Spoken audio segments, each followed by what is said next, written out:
C'est vrai que le premier tarot qu'on a retrouvé, le plus ancien qu'on ait retrouvé, c'est en Italie, qui venait d'un...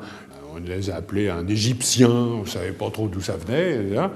Et effectivement, il manque 2 cartes. C'est de là que ça a commencé.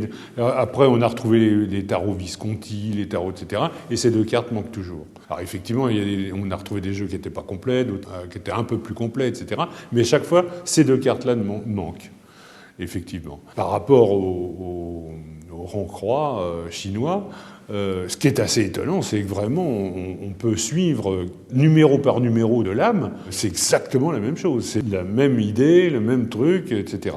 Et ce qui est assez étonnant aussi, mais ça c'est encore plus étonnant, c'est que tout ça vient d'un système horaire. Mais le système horaire, en Europe, s'est installé aussi de la même façon avec ce qu'on a appelé les maisons astrologiques. Les maisons astrologiques, ce ne sont jamais que les heures de l'astrologie. Bon, c'est l'heure à laquelle on est, etc. Voilà, bon. Et ces heures, évidemment, elles devaient avoir le même signe que le signe astrologique au départ, mais pour des raisons de ne pas confondre l'heure, justement, et le mois, puisque ça, c'était important sur les clepsydres anciennes romaines. Donc, on a privilégié les chiffres romains pour les heures et les signes du zodiaque pour les mois.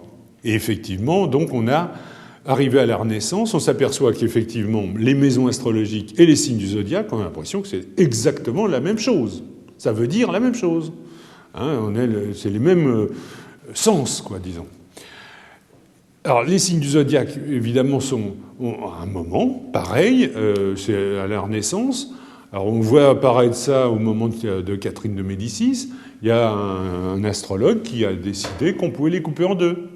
Et donc, on a la maison 1, par exemple, qui se divise en la demeure 1 et la demeure 13. La maison 2 qui se divise entre la demeure 2 et la demeure 14, etc., etc. Et donnant une petite phrase pour chacune qui explique que c'est drôle parce qu'on retombe effectivement sur les mêmes concepts. Et c'est bizarre parce que ça, c'est vraiment pas, ça n'a pas été fait exprès. Là, ça veut dire que ces gens-là avaient un sens justement du sens, qu'on pouvait le couper, on retombait toujours sur la même chose, quoi. Donc, effectivement, là, on a quelque chose d'un peu solide, justement, dans la sémantique, réellement. Et c'est intéressant de voir que ces choses-là, malgré les aléas des caravanes, des machins, etc., n'ont pas changé. Il y a une espèce de noyau dur qu'on ne peut pas résoudre.